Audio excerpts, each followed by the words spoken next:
예, 피청구인께서는 최종 의견을 진술해 주시기 바랍니다.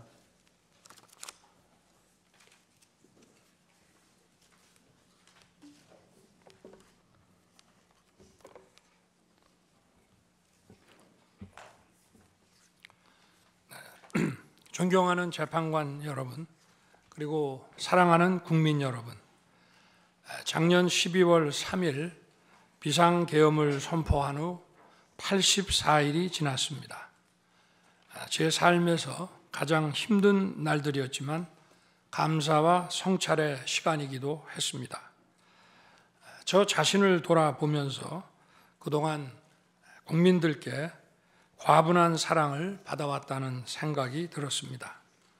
감사한 마음이 들면서도 국민께서 일하라고 맡겨주신 시간에 제 일을 하지 못하고 있는 현실이 송구스럽고 가슴 아팠습니다.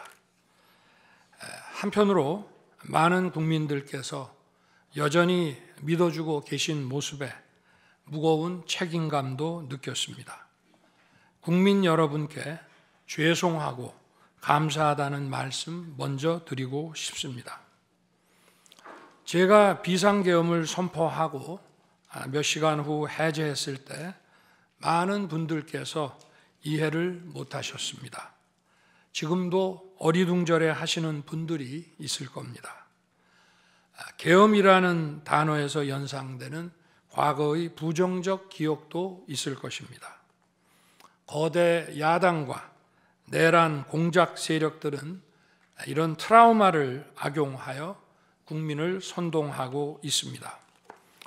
그러나 12.3 비상계엄은 과거의 계엄과는 완전히 다른 것입니다.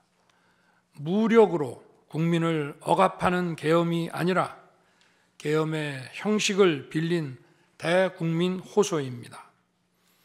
12.3 비상계엄 선포는 이 나라가 지금 망국적 위기 상황에 처해 있음을 선언하는 것이고, 주권자인 국민들께서 상황을 직시하고 이를 극복하는 데 함께 나서달라는 절박한 호소입니다.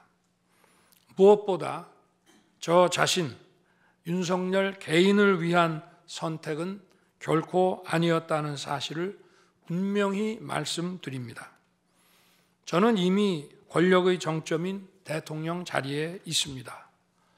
대통령에게 가장 편하고 쉬운 길은 힘든 일을 굳이 벌이지 않고 사회 여러 세력과 잘 타협하고 모든 사람들에게 듣기 좋은 말을 하면서 임기 5년을 안온하게 보내는 것입니다.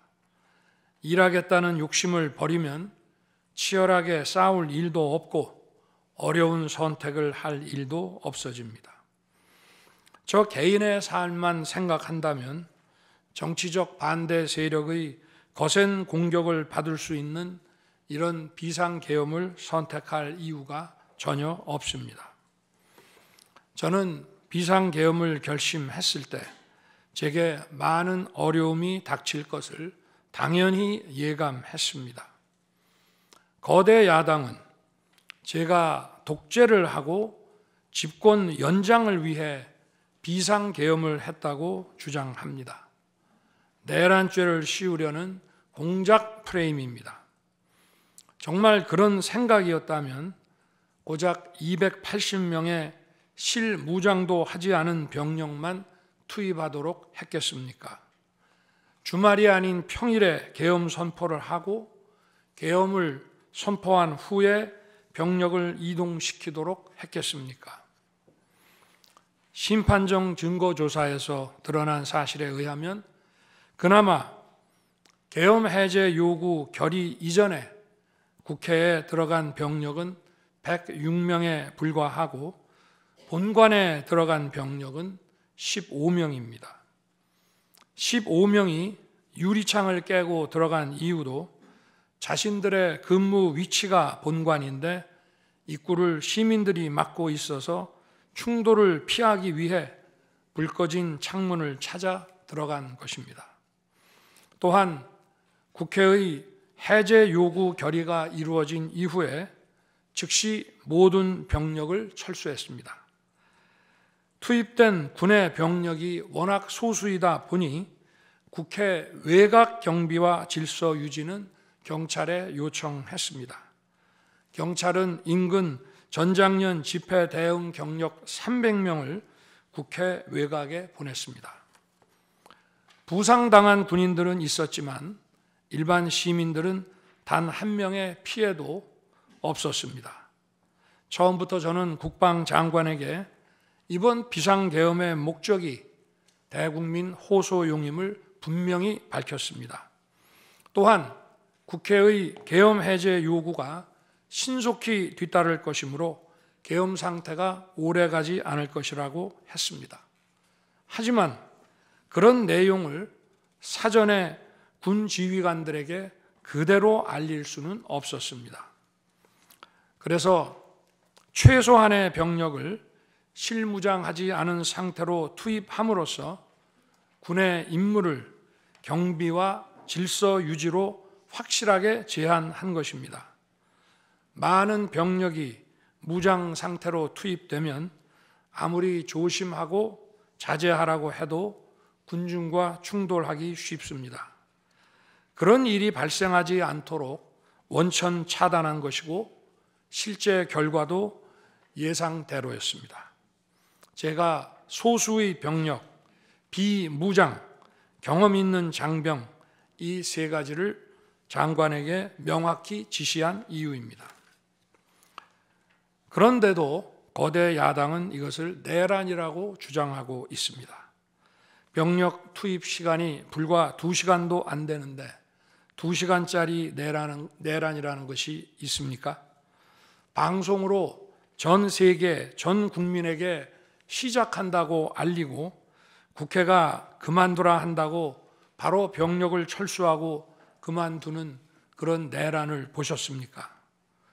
대통령이 국회를 장악하고 내란을 일으키려 했다는 주장은 어떻게든 대통령을 끌어내리기 위한 선동 공작입니다.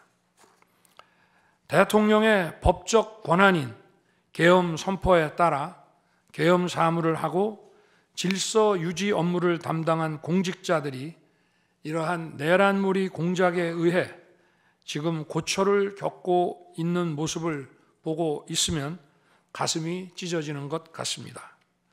이분들이 대통령의 장기 독재를 위해 일을 했겠습니까? 대한민국의 현실에서 이러한 장기 독재를 상상도 할 수 없다는 사실을 잘 아는 사람들이고 이미 자기 분야에서 최고의 위치에 올라 더 바랄 것도 없는 분들입니다. 이분들은 대통령의 법적 권한 행사에 따라 맡은 바 직무를 수행한 것뿐입니다. 헌법재판관 여러분, 그리고 국민 여러분, 대통령의 자리에서 많은 정보를 가지고 국정을 살피다 보면 남들에게는 보이지 않는 것들, 겉으로는 잘 드러나지 않는 문제점들이 많이 보이게 됩니다. 당장은 괜찮아 보여도 얼마 뒤면 큰 위기로 닥칠 일들이 대통령의 시야에는 바로 들어옵니다. 서서히 끓는 솥 안의 개구리처럼 눈앞의 현실을 깨닫지 못한 채 벼랑 끝으로 가고 있는 이 나라의 현실이 보였습니다. 언제 위기가 아닌 때가 있었냐고 하는 분도 있을 겁니다. 그렇지만 그동안의 위기가 돌발 현안 수준이었다면 지금은 국가 존립의 위기, 총체적 시스템의 위기라는 점에서 차원이 완전히 다릅니다. 미국 트럼프 대통령은 취임 첫날 국가 비상사태를 선포하고 군을 투입했습니다. 미국이 국가 비상사태인가에 대한 판단은 다를 수 있습니다. 하지만 불법 체류자와 마약 카르텔 등 당면한 위기에 맞서 국민들을 지키기 위한 대통령의 결단임은 분명해 보입니다. 그렇다면 지금 우리나라의 현실은 어떻습니까? 국가 비상사태가 아니라고 단언할 수 있습니까? 북한을 비롯한 외부 주권 침탈 세력들과 우리 사회 내부의 반국가 세력이 연계하여 국가 안보와 계속성을 심각하게 위협하고 있습니다. 이들은 가짜 뉴스, 여론 조작, 선전 선동으로 우리 사회를 갈등과 혼란으로 몰아넣고 있습니다. 당장 2023년 적발된 민주노총 간첩단 사건만 봐도 반국가 세력의 실체를 쉽게 확인할 수 있습니다. 이들은 북한 공작원과 접선하여 직접 지령을 받고 군사시설 정보 등을 북한에 넘겼습니다. 북의 지령에 따라 총파업하고 미국 대통령 방한 반대, 한미연합훈련 반대, 이태원 참사 반정부 시위 활동 등을 펼쳤습니다. 심지어 북한의 지시에 따라 총선과 대선에 개입한 정황도 드러났습니다. 지난 대선 직후에는 대통령 탄핵의 불씨를 지필하면서 구체적인 행동 지령까지 내려왔습니다. 실제로 대통령 당선인이 취임하기도 전인 2022년 3월 26일 윤석열 선제 탄핵 집회가 열렸고 그때부터 2024년 12월 초까지 무려 178회의 대통령 퇴진 탄핵 집회가 열렸습니다. 이 집회에는 민노총 산하 건설 노조, 언론 노조 등이 참여했고 거대 야당 의원들도 발언대에 올랐습니다. 결국 북한의 지령대로 된 것 아닙니까? 요즘 세상에 간첩이 어디 있냐고 말하는 분들도 있습니다. 하지만 간첩은 없어진 것이 아니라 대한민국의 자유민주주의를 무너뜨리는 체제 전복 활동으로 더욱 진화한 것입니다. 그런데 이러한 간첩 활동을 막는 우리 사회의 방어막은 오히려 약해지고 곳곳에 구멍이 난 상태입니다. 지난 민주당 정권의 입법 강행으로 2024년 1월부터 국정원의 대공수사권이 박탈됐습니다. 간첩단 사건은 노하우가 축적된 기관에서 장기간 치밀하게 수사를 해야 합니다. 그런데 제대로 준비할 시간도 없이 전문성과 경험이 부족한 경찰에 대공수사권이 넘어가 버렸습니다. 간첩이 활개치는 환경이 만들어진 것입니다.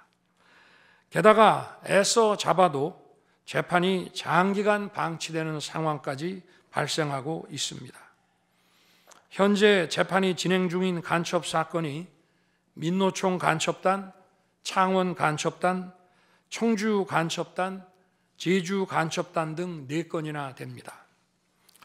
그런데 청주 간첩단 사건은 1심 판결까지 29개월이 넘게 걸렸고 민노총 간첩단 사건도 1심 판결에 1년 6개월이 걸렸습니다. 이들은 구속기간 만료 후 석방되어 1심 판결로 법정 구속이 될 때까지 버젓이 활보하고 다녔습니다. 현재 창원 간첩단 사건은 2년 가까이 재판이 중단되어 있고 제주 간첩단 사건도 1년 10개월째 재판이 파행 중입니다. 모두 석방된 상태입니다. 간첩을 잡지도 못하고 잡아도 제대로 처벌도 못하는데 이런 상황이 과연 정상입니까? 그런데도 거대 야당은 민노총을 옹호하기 바쁘고 국정원 대공수사권 박탈에 이어 국가보안법 폐지까지 주장하고 있습니다. 경찰의 대공수사에 쓰이는 특활비마저 전액 삭감해서 영원으로 만들었습니다. 한마디로 간첩을 잡지 말라는 것입니다. 작년에는 중국인들이 드론을 띄워 우리 군사기지, 국정원 국제공항과 국내 미군 군사시설을 촬영하다 연이어 적발되었습니다. 이들을 간첩죄로 처벌하기 위해서는 법률을 개정해야 하는데 거대 야당이 완강히 거부하고 있습니다. 국가 핵심 기술을 유출하는 산업 스파이도 최근 급증하고 있습니다. 반도체, 디스플레이 등 기술 유출 피해가 수십조 원에 달하는데 그 3분의 2가 중국으로 유출됩니다. 중국은 사진 한 장만 잘못 찍어도 우리 국민을 마음대로 구금하는 강력한 반간첩법을 시행하고 있는데 거대 야당은 산업 스파이를 막기 위한 간첩죄 법률 개정조차 가로막고 있습니다. 또한 거대 야당은 방산 물자를 수출할 때 국회 동의를 받도록 하는 방위사업법 개정안을 당론으로 추진하고 있습니다. 방산 비밀 자료를 국회에 제출해야 하고 거대 야당이 반대하면 방산 물자도 수출할 수 없게 됩니다. 국회에 제출된 방산 비밀 자료들이 제대로 보안 유지가 되며 적대 세력에 넘어가지 않는다고 누가 보장할 수 있겠습니까? 방산 기밀 자료가 이렇게 유출되면 상대국에서 우리 방산 물자를 수입하겠습니까? 북한, 중국, 러시아가 원치 않는 자유세계에 방산 수출을 하지 말라는 말과 같습니다. 방산 수출은 단순히 돈을 버는 것만이 아닙니다. 수출 상대국과 전략적 연대를 강화하고 더 나아가 자유세계 많은 국가들과 국방 협력을 이루어서 우리의 안보를 튼튼하게 하는 것입니다. 이러한 방산 수출을 권장하기는커녕 이렇게 방해하는 것이 결국 누구에게 도움되는 것입니까? 거대 야당은 우리 국방력을 약화시키고 군을 무력화하는 데도 앞장서고 있습니다. 여러분이 다 아시는 바와 같이 북한은 우크라이나에 많은 병력을 파병하여 러시아와 군사 밀착을 시도하고 있습니다. 우리에게 매우 심각한 안보 위협입니다. 그런데도 이를 살피기 위해 참관단을 보내려 하자 거대 야당은 당시 신원식 국방장관 탄핵까지 겁박하며 결사적으로 이를 막았습니다. 심지어 거대 야당은 우크라이나 참관단 파견, 대북 확성기와 오물풍선 대응 검토 등 군의 정당한 안보 활동까지 외환죄라고 우기고 있습니다. 국가와 국민의 안전을 지키려는 대통령을 전쟁광이라고 비난하고 북핵 위협에 대응하는 한미일 합동훈련을 극단적 친일 행위라고 매도했습니다.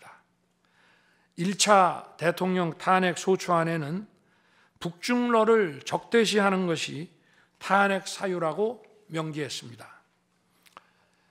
190석에 달하는 무소불위의 거대 야당이 우리나라와 우리 국민 편이 아니라 북중러의 편에 서 있는 것입니다. 이러한 상황이 국가 위기 상황이 아니면 뭐란 말입니까? 이뿐이 아닙니다. 거대 야당은 핵심 국방 예산을 삭감하여 우리 군을 무력화하려 하고 있습니다. 거대 야당은 전체 예산 가운데 겨우 0.65%만 깎았을 뿐이라고 주장합니다. 그러나 그 0.65%가 어디냐가 중요한 것입니다. 마치 사람의 두 눈을 빼놓고 몸 전체에서 겨우 눈알 2개 뺐다고 말하는 것과 같은 얘기입니다. 거대 야당이 삭감한 국방 예산은 우리 군의 눈알과 같은 예산입니다.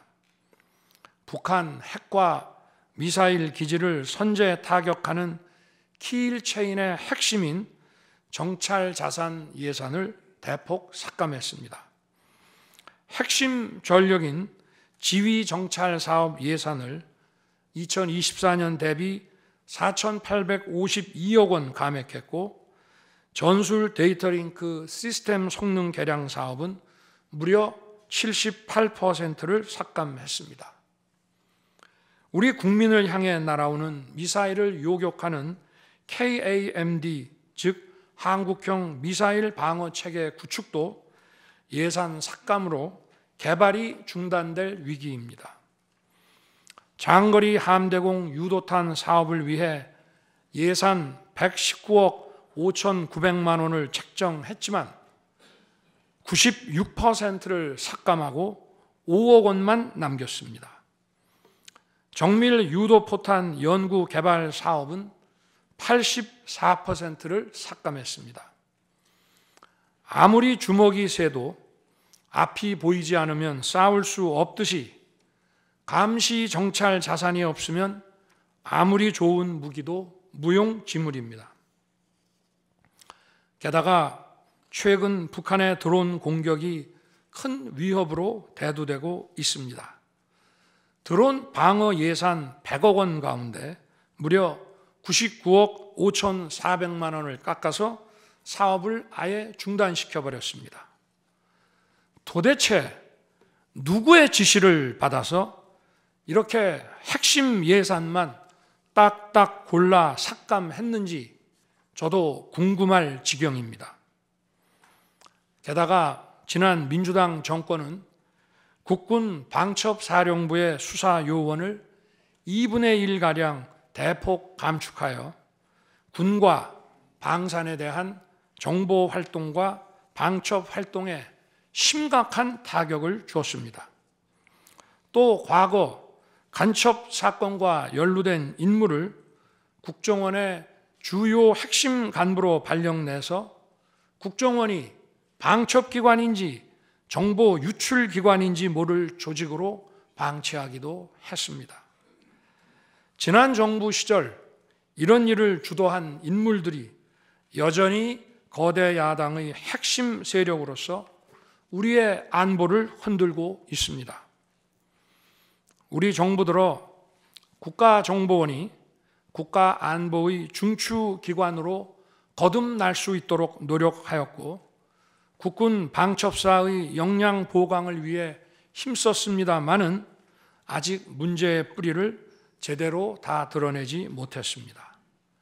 부수고 깨뜨리기는 쉬워도 세우고 만들기는 어렵고 시간이 많이 걸리기 때문입니다. 이런 상황이 겉으로는 멀쩡한 것처럼 보이지만 실질적으로 전시사변에 못지않은 국가 위기 상황이라고 저는 판단하고 있습니다.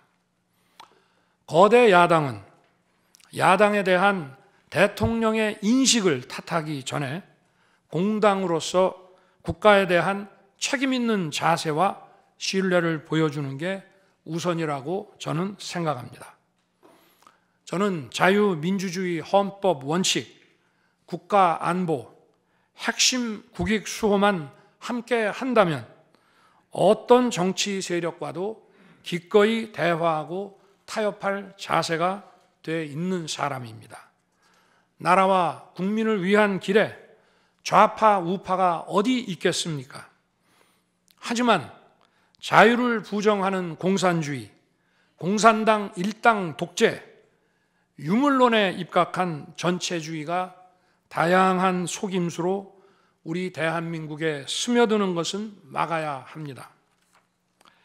이런 세력과 타협하고 흥정해서는 안 된다고 생각합니다. 우리가 가치를 공유하지 않는 나라와도 교역도 할 수 있고 국제 협력, 상호 이익을 추구할 수도 있습니다. 하지만 우리 정치 체제에 영향을 미치고 스며드는 것은 막아야 합니다.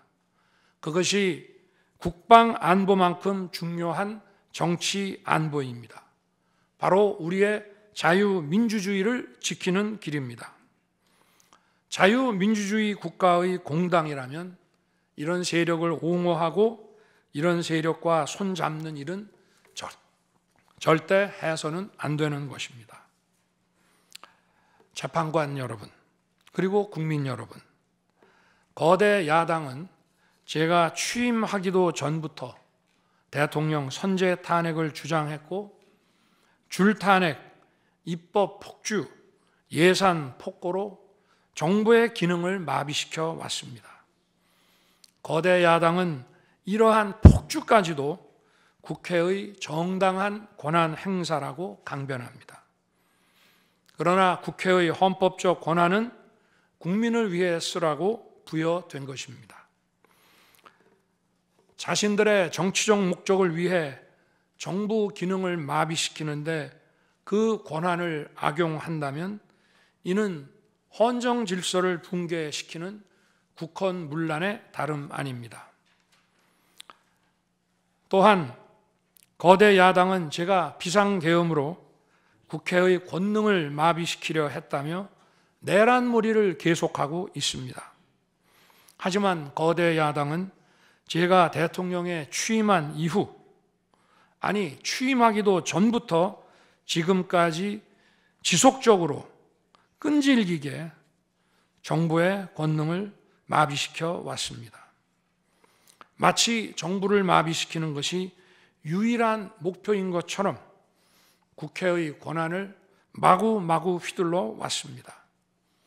국회의원과 직원들의 출입도 막지 않았고 국회 의결도 전혀 방해받지 않은 2시간 반짜리 비상계엄과 정부 출범 이후 2년 반 동안 줄탄핵, 입법 예산 폭거로 정부를 마비시켜온 거대 야당 가운데 어느 쪽이 상대의 권능을 마비시키고 침해한 것입니까?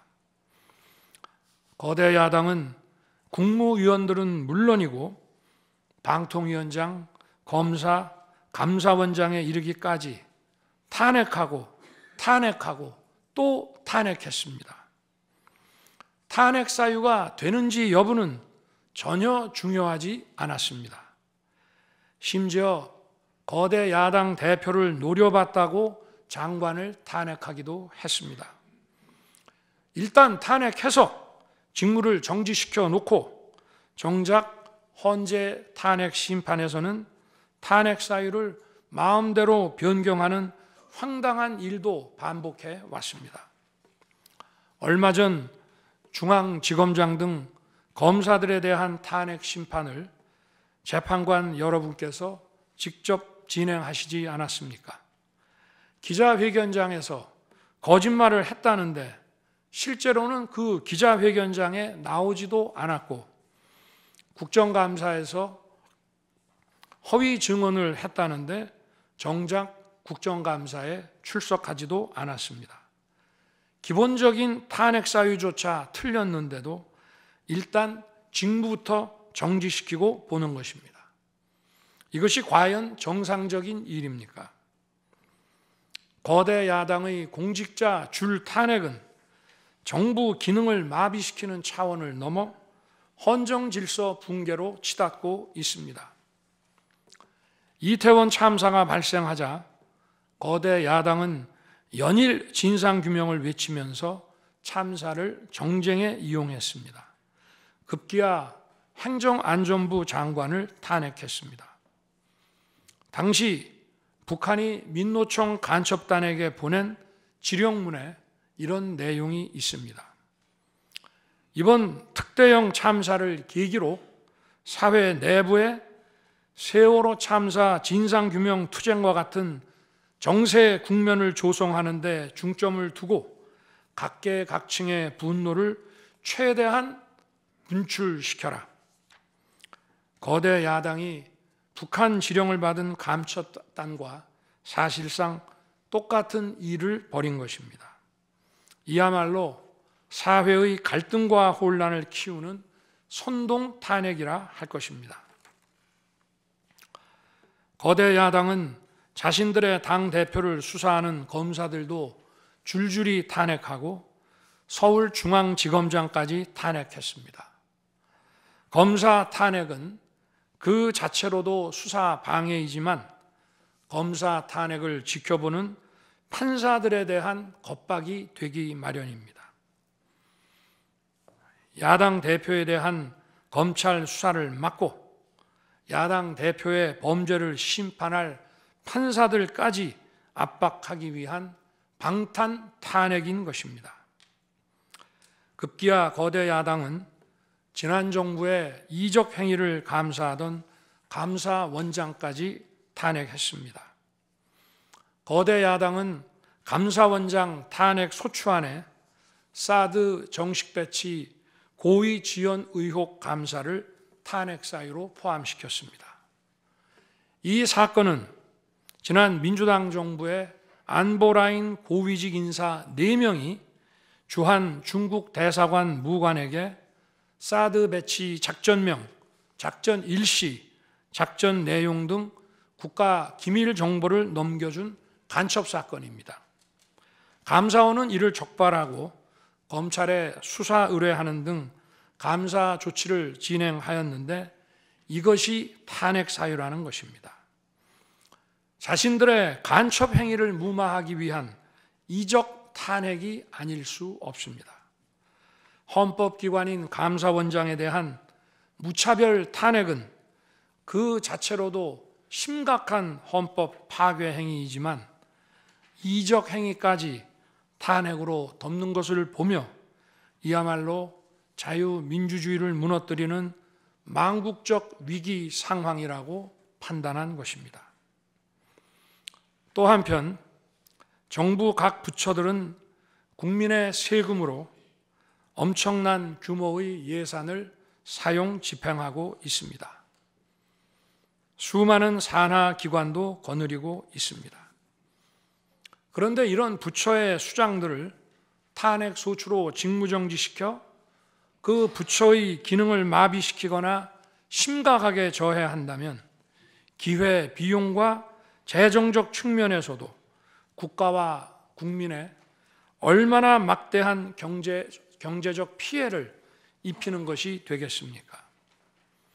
거대 야당은 공직자를 무차별 탄핵 소추하고 소추인단 변호사 비용도 국민 세금으로 사용하고 있습니다. 그렇지만 억울하게 탄핵 소추된 공직자들은 직무가 정지된 상황에서 자기 개인 자금으로 변호사 비용까지 조달해야 합니다. 정부 공직자들은 거대 야당의 이러한 폭거에 한없이 위축될 수밖에 없습니다. 이처럼 거대 야당은 선동 탄핵, 방탄 탄핵, 이적 탄핵으로 대한민국을 무너뜨리고 있습니다.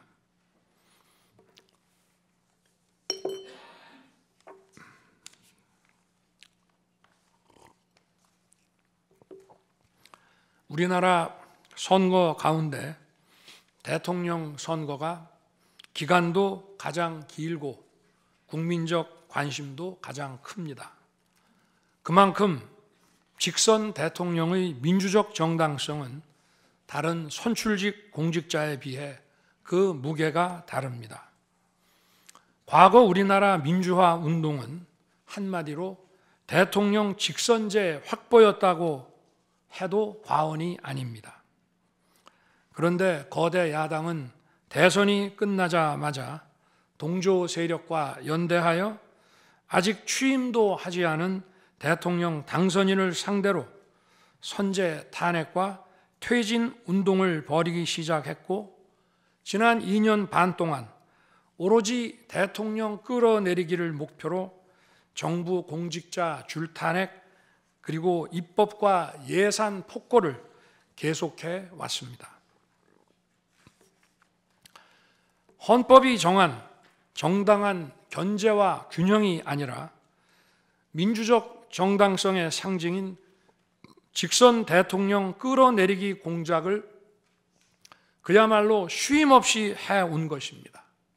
이것이 국헌문란이 아니면 도대체 어떤 것이 국헌문란 행위이겠습니까?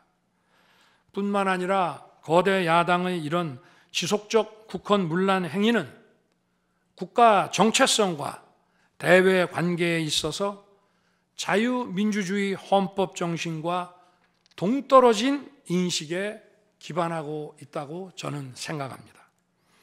따라서 직선 대통령을 끌어내리기 위한 줄탄핵, 입법 예산 폭거는 어느 면으로 보나 자유민주주의 헌정질서 파괴 목표로 하고 있다고 하겠습니다. 흔히들 대통령 중심제 권력 구조를 가지고 제왕적 대통령제라고 합니다. 그러나 지금 우리나라는 제왕적 대통령이 아니라 제왕적 거대 야당의 시대입니다. 그리고 제왕적 거대 야당의 폭주가, 그 독재가 대한민국의 존립 위기를 불러오고 있습니다. 계엄 이후 벌어진 일들만 보아도 모두 잘 알 수 있지 않겠습니까? 제가 정말 제왕적 대통령이라면 공수처, 경찰, 검찰이 앞다퉈서 저를 수사하겠다고 나서고 내란죄 수사권도 없는 공수처가 영장 쇼핑, 공문서 위조까지 해가면서 저를 체포할 수 있겠습니까? 저 역시도 수사 업무에 26년간 종사한 사람이지만 이렇게 여러 수사기관들이 무차별적으로 한 사건에 달려드는 꼴은 본 적이 없습니다. 비상계엄에 투입된 군 병력이 총 570명에 불과한데 불법적으로 대통령 한 사람 체포하겠다고 대통령 관저에 3, 4천 명이 넘는 경찰력을 동원했습니다. 대통령과 거대 야당 가운데 어느 쪽이 제왕적 권력을 휘두르며 이 나라의 헌정 질서를 무너뜨리고 있습니까? 제가 비상계엄을 결단한 이유는 이 나라의 절체절명의 위기를 더 이상 방치할 수 없다는 절박함 그것이었습니다. 저는 주권자인 국민들께 이러한 거대 야당의 반국가적 패악을 알리고 국민들께서 매서운 감시와 비판으로 이를 제발 멈춰달라고 호소하고자 했습니다. 국정마비와 자유민주주의 붕괴를 막고 국가 기능을 정상화하기 위해 절박한 심정으로 계엄을 선포한 것입니다. 12.3 비상계엄의 선포는 국가가 위기 상황과 비상사태에 처해 있음을 선언한 것입니다. 국민을 억압하고 기본권을 제한하려는 것이 아니라 주권자인 국민께서 비상사태 극복에 직접 나주십사 하는 간절한 호소입니다. 그런데 거대 야당은 제가 국회의 요구에 따라 계엄을 해제한 그날부터 탄핵 시동을 걸었습니다. 하지만 비상계엄은 범죄가 아니고 국가 위기를 극복하기 위한 대통령의 합법적 권한 행사입니다.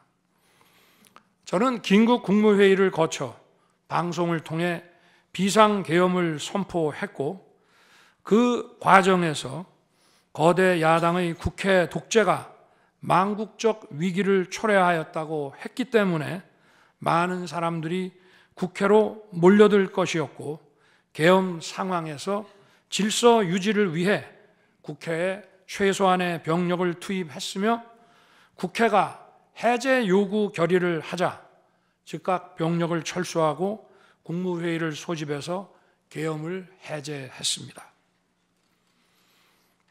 다 알고 계시다시피 2023년 중앙선관위를 포함한 국가기관들이 북한에 의해 심각한 해킹을 당했습니다.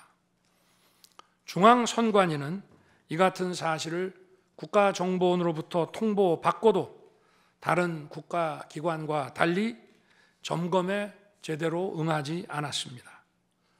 나중에 채용비리 사건 때문에 울며 겨자 먹기로 응한 일부 소극적 점검 결과 심각한 보안 문제가 드러났기 때문에 중앙선관위 전산 시스템 스크린 차원에서 소규모의 병력을 보낸 것입니다.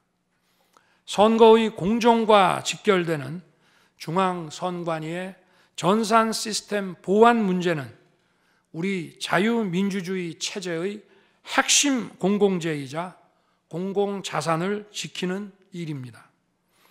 더구나 그동안의 선거 소송에서 드러난 다량의 가짜 부정투표 용지, 그리고 투표 결과가 도저히 납득하기 어렵다는 통계학과 수리과학적 논거 등에 비추어 중앙선관위의 전산 시스템에 대한 투명한 점검 필요성이 꾸준히 제기되어 왔습니다. 이런 조치들의 어떤 부분이 내란이고 범죄라는 것인지 도대체 이해할 수가 없습니다. 비상계엄이라는 것 자체가 불법이라면 계엄법은 왜 있으며 합동참모본부의 계엄관은 왜 존재하겠습니까? 재판관 여러분, 그리고 국민 여러분, 저는 2021년 6월 29일 처음으로 정치 참여를 선언했습니다. 대통령이라는 자리가 영광의 길이 아니라 형극의 길이라는 사실은 이미 잘 알고 있었습니다. 또 대통령직을 아주 가까이에서 지켜보신 어떤 분은 우리나라 대통령직은 저주의 길이라면서 만류하시기도 했습니다. 그러나 자유민주주의라는 헌정 질서가 무너지고 있는 상황에서 나라를 지키고 싶어 정치를 시작했습니다. 그때 정치 참여를 선언하면서 국민께 드린 약속이 있습니다. 우리의 미래를 짊어질 청년들, 국가를 위해 희생하신 분들, 산업화에 일생을 바친 분들, 나라의 민주화에 헌신하고도 묵묵히 생업에 종사하며 살아가시는 분들, 성실하게 세금을 내시는 분들, 이런 분들이 분노하지 않는 나라를 만들겠다는 약속이었습니다.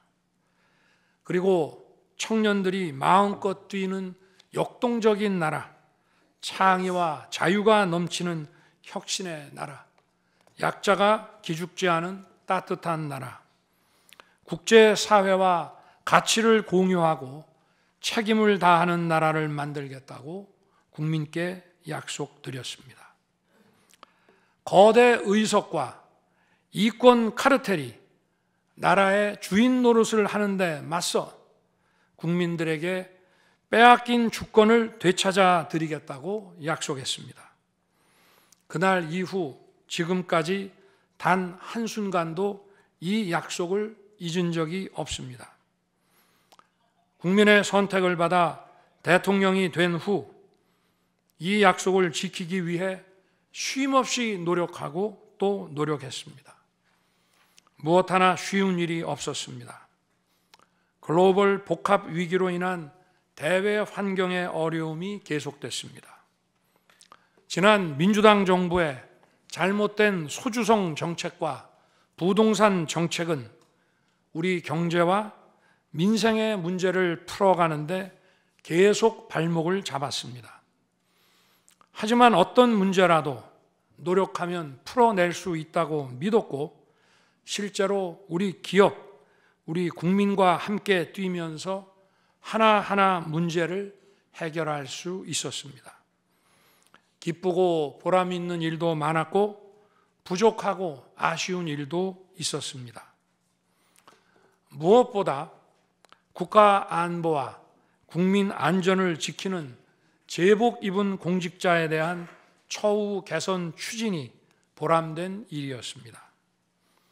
지난 민주당 정권은 반일 선동에만 열을 올렸지만 우리 정부에서는 1인당 GDP가 일본을 앞질렀고 우리 인구의 2배 반이 넘는 경제 강국 일본과 수출액 차이가 작년에는 불과 수십억 불 규모로 좁혀졌습니다. 20년 전에 비해 100분의 1, 지난 민주당 정부에 비해 수십 분의 1로 줄어든 것입니다.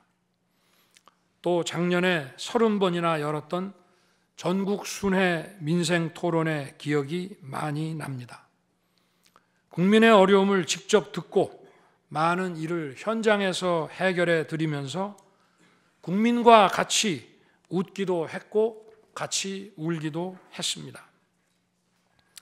수도권, 영남, 호남, 충청, 강원, 제주까지 전국 모든 지역을 다니면서 지역 발전 방안을 함께 고민했습니다. 우리 국민들께서 전국 어디에 사시든 공정한 기회를 누리며 행복하게 살 수 있도록 만들어서 진정한 국민 통합을 이루고 싶었습니다. 다시 그렇게 일할 기회가 있을까 마음이 아립니다.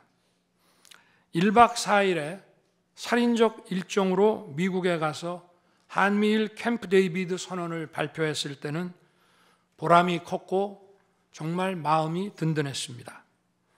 방산 수출에 물꼬를 트고 팀 코리아가 체코 원전 건설 사업의 우선 협상 대상자로 선정됐을 때에는 어린아이같이 기뻤습니다. 아쉬웠던 순간도 떠오릅니다. 기업과 국민들에게 꼭 필요한 법안들은 하염없이 뒤로 밀어놓고 거부권을 행사할 수밖에 없는 위헌적 법안, 핵심 국익에 반하는 법안들이 야당 단독으로 국회에서 일사천리 통과될 때에는 답답했습니다.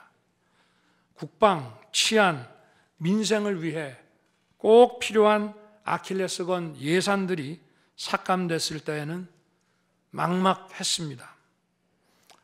지금 저는 잠시 멈춰서 있지만 많은 국민들, 특히 우리 청년들이 지금 대한민국이 처한 상황을 직시하고 스스로 주권을 되찾고 나라를 지키기 위해 나서고 있습니다. 비상계엄의 목적이 망국적 위기 상황을 알리고 헌법 제정 권력인 주권자들께서 나서 주시기를 호소하는 것이었는데 이것만으로도 비상계엄의 목적이 상당 부분 이루어졌다고 생각하게 됩니다. 저의 진심을 이해해 주시는 우리 국민과 청년들에게 진심으로 감사 말씀을 드리고 싶습니다. 제가 직무에 복귀하게 되면 나중에 또다시 계엄을 선포할 것이라는 터무니없는 얘기도 있습니다. 계엄의 형식을 빌린 대국민 호소로 이미 많은 국민과 청년들께서 나라의 상황을 직시하고 나라 지키기에 나서고 계신데 그런 일을 또 할 이유가 있겠습니까? 결코 그런 일은 없을 것입니다.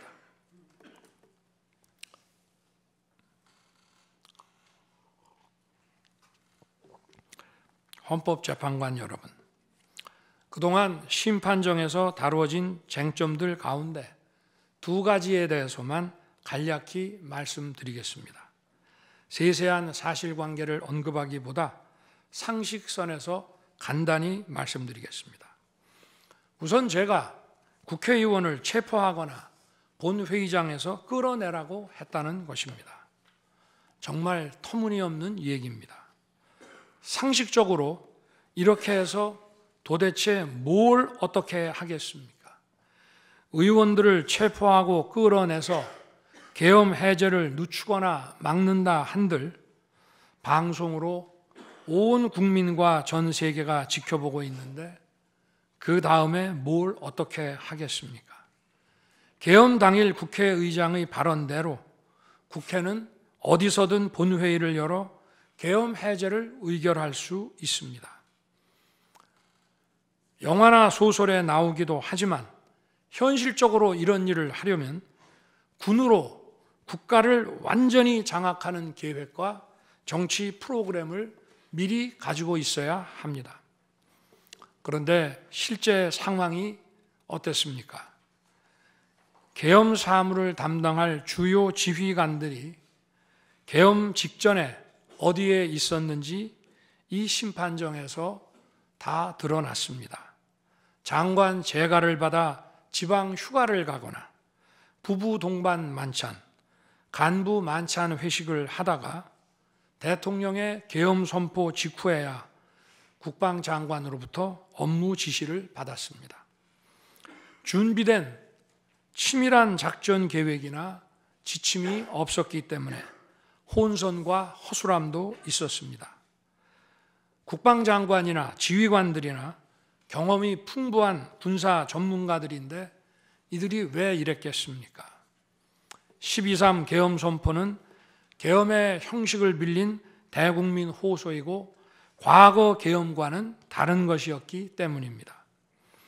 이미 민주주의를 수십 년 경험하고 몸에 밴 우리 50만 군이 임기 5년 단임 대통령의 사병 노릇을 할 리가 있습니까? 제가 비상계엄을 선포한 이유는 오로지 주권자인 국민들에게 국회의 망국적 독재로 나라가 위기에 빠졌으니 이를 직시하고 감시와 비판의 견제를 직접 해달라는 것이었습니다. 공화국의 대의제 위기에 헌법 제정 권력인 주권자가 직접 나서야 한다는 호소였습니다. 의원을 체포하거나 끌어내라고 했다는 주장은 국회에 280명의 질서유지 병력만 계비간 상태에서 앞뒤가 맞지 않는 얘기입니다. 국회가 비어있는 주말도 아니고 회기 중인 평일에 이런 병력으로 터무니없는 얘기입니다. 의원만 300명이고 직원들과 보좌진을 합치면 몇천 명이 넘습니다. TV 생중계를 보더라도 계엄 선포 후 얼마 지나지 않아 이미 국회 마당과 본관에는 수천 명의 국회 관계자와 민간인들이 들어왔습니다. 실제로 계엄 선포 후 1시간 30분이 지나서야 질서유지 군 병력이 도착했고 경내에 진입한 병력이 106명, 그 중에서 본관에 들어간 병력이 겨우 15명인데 이런 극소수 병력을 가지고 국회의원을 체포하고 끌어낸다는 것이 말이 되겠습니까? 게다가 의결 정족수가 차지 않았으니 본회의장에 들어가서 의원들을 끌어내라고 했다는데 의결 정족수가 차지 않았으면 더 못 들어가게 막아야지 끌어낸다는 것도 상식에 맞지 않는 얘기입니다. 본관에 진입한 군인들은 본회의장이 어디에 있는지도 몰랐다고 합니다. 무엇 하나 말이 되지 않습니다. 단 한 사람도 끌려 나오거나 체포된 일이 없었으며 군인이 민간인들에게 폭행당한 일은 있어도 민간인을 폭행하거나 위해를 가한 일은 한 건도 없었습니다. 실제로 일어나지도 않았고 일어날 수도 없는 불가능한 일에 대해 이런 주장을 하는 것은 지난번에도 말씀드렸지만 그야말로 호수 위에 비친 달빛을 건져내려는 것과 같은 허황된 것입니다. 거대 야당은 대통령의 헌법상 권한에 기해 선포된 계엄을 불법 내란으로 둔갑시켜 탄핵 소추를 성공시켰습니다. 그리고는 헌재 심판에서는 탄핵 사유에서 내란을 삭제했습니다. 그야말로 초유의 사기 탄핵이 아닐 수 없습니다. 내란이냐 아니냐는 긴 시간의 복잡한 심리를 통해 가려지는 게 아닙니다. 내란이냐 아니냐는 판례에서 보듯이 실제 일어난 일과 진행된 과정에서 드러난 결과로 누구나 쉽게 바로 알 수 있어야 내란이 되는 것입니다. 거대 야당과 소추단이 헌재 심판 대상에서 내란을 삭제한 이유는 심판의 심리 시간을 단축시키려는 것이 아니라 내란의 실체가 없기 때문입니다. 더구나 12.3 계엄은 발령부터 해제까지 역사상 가장 빨리 종결된 계엄입니다. 그러다 보니 계엄사령부 조직도 구성되지 못했고 예하 수사본부 조직도 전혀 만들어지지 못한 채 그냥 계엄이 종료됐습니다. 비상계엄 국무회의에 대해 간단히 말씀드리겠습니다. 계엄 당일 국무회의는 국무회의로 보기 어렵다는 주장이 있습니다. 그런데 국무회의를 할 것이 아니었다면 도대체 12월 3일 밤에 국무위원들이 대통령실에 온 이유를 오히려 제가 묻고 싶습니다. 국무회의가 아니라 간담회 정도였다는 주장도 있습니다만 그날이 간담회를 할 상황은 아닙니다. 간담회는 의사 정족수도 없는데 국무회의 의사 정족수가 찰 때까지 왜 기다렸겠습니까?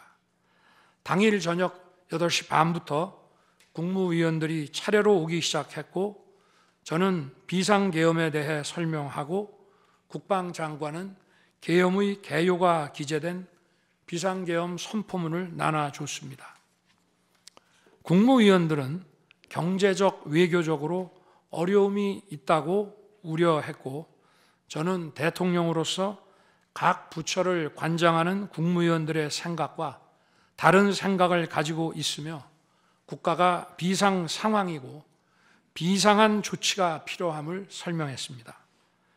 그리고 각 부처 장관의 우려사항, 예를 들어 경제부총리의 금융시장 혼란 우려와 외교장관의 우방국 관계 우려는 제가 걱정하지 말라고 했습니다.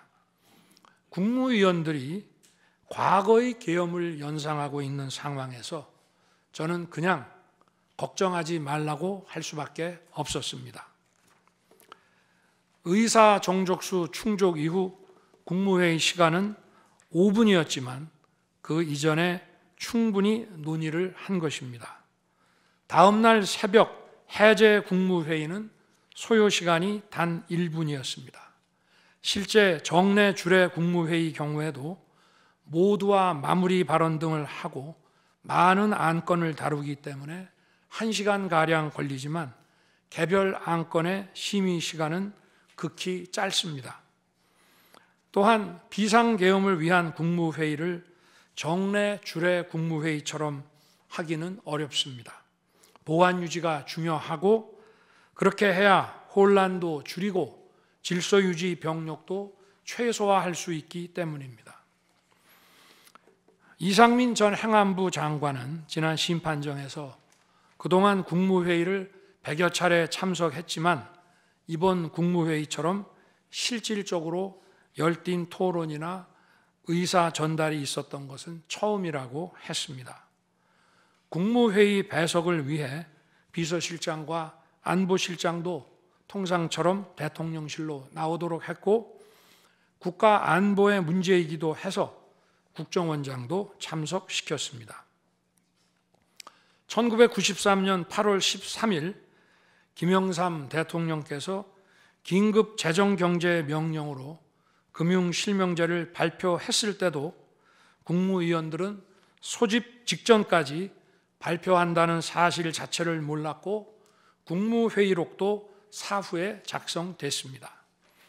그때 상황은 이인재 당시 노동부 장관께서 이미 공개적으로 설명한 바 있습니다. 그러나 아무도 이를 두고 국무회의가 없었다고 하지 않았고 당시 헌법재판소는 긴급명령 발동을 모두 합헌이라고 결정했습니다. 그 밖에 여러 쟁점들에 대해서는 변호인단의 변론으로 가름하겠습니다. 재판관 여러분, 그리고 국민 여러분, 저는 언젠가 해야 하고 누군가 해야 하는 일이라면 지금 제가 하겠다는 마음으로 대통령직을 수행해 왔습니다.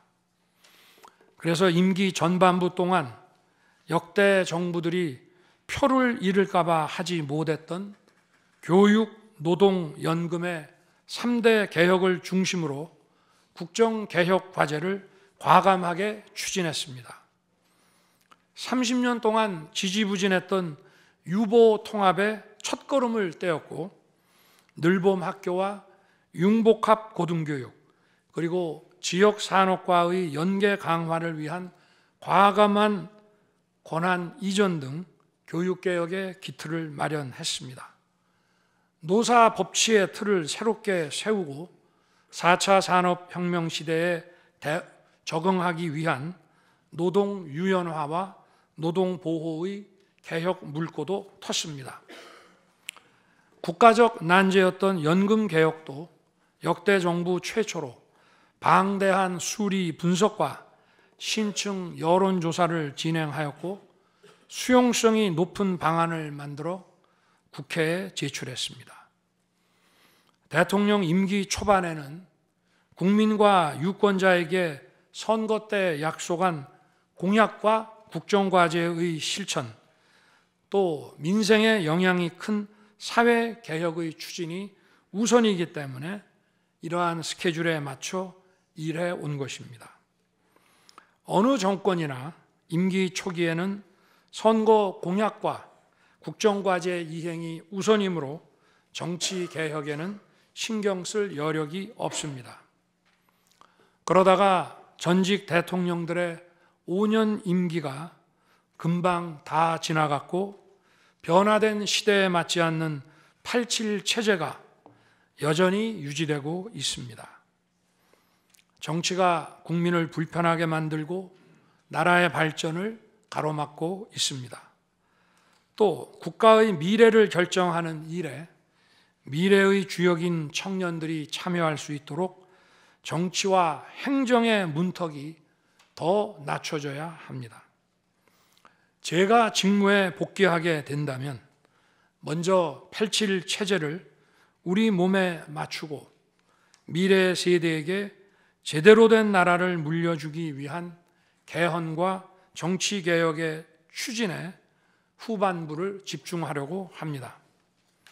저는 이미 대통령직을 시작할 때부터 임기 중반 이후에는 개헌과 선거제 등 정치 개혁을 추진하겠다는 계획을 가지고 있었습니다.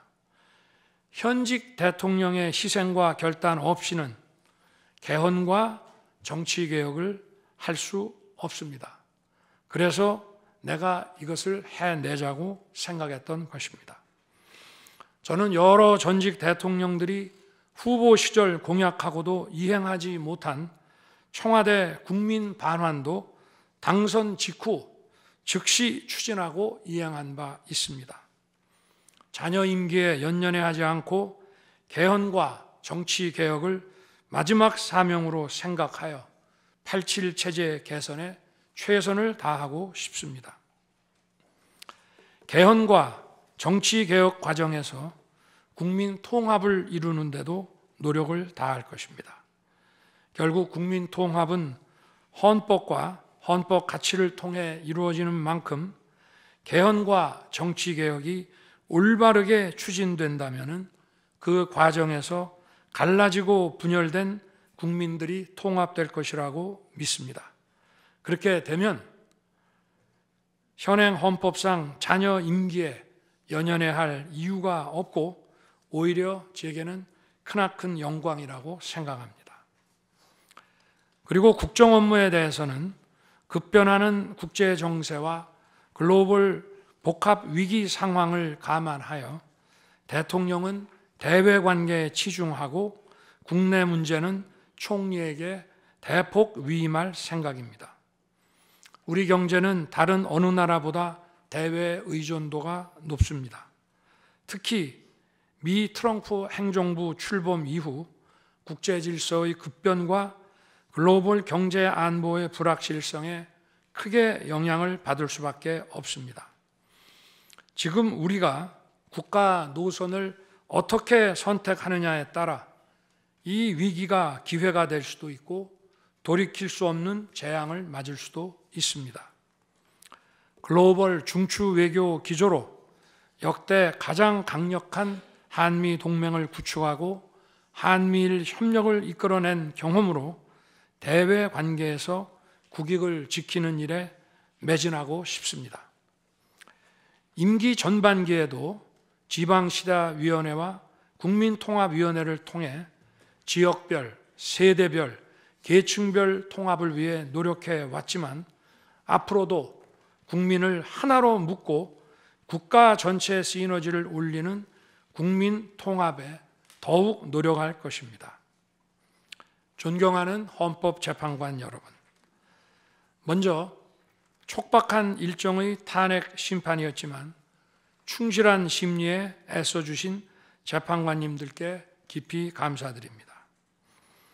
이번 심리는 내란 탄핵으로 소추한 후 심판 대상에서 내란을 삭제한 소추단 측이 제시한 쟁점 위주로 이루어지게 됐습니다.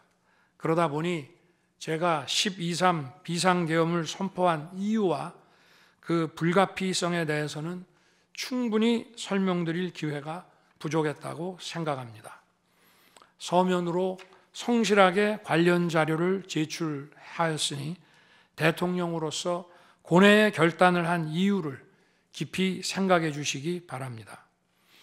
또 많은 국가 기밀 정보를 다루는 대통령으로서 재판관님들께 모두 설명드릴 수 없는 부분에까지 재판관님들의 지혜와 해안이 미칠 것이라 믿습니다. 다시 한번 재판관님들의 노고에 감사드립니다. 그리고 사랑하는 대한민국 국민 여러분, 국가와 국민을 위한 계엄이었지만 그 과정에서 소중한 국민 여러분께 혼란과 불편을 끼쳐드린 점 진심으로 죄송스럽게 생각합니다. 저의 구속 과정에서 벌어진 일들로 어려운 상황에 처한 청년들도 있습니다. 옳고 그름에 앞서서 너무나 마음이 아프고 미안합니다. 정말 미안한 생각을 가지고 있습니다. 저는 대통령에 출마할 때 나라를 위해 목숨을 바치겠다고 결심했습니다. 지난 12.3 계엄과 탄핵소추 이후 엄동설안에 저를 지키겠다고 거리로 나선 국민들을 보았습니다. 저를 비판하고 질책하는 국민들의 목소리도 들었습니다. 서로 다른 주장을 하고 있지만 모두 대한민국을 사랑하는 마음이라고 생각합니다. 부족한 저를 지금까지 믿어주시고 응원을 보내주고 계신 국민 여러분께 진심으로 감사드립니다. 저의 잘못을 꾸짖는 국민의 질책도 가슴에 깊이 새기겠습니다. 그리고 이 모든 과정이 새로운 대한민국으로 도약하는 디딤돌이 될 수 있도록 최선을 다하겠습니다. 감사합니다.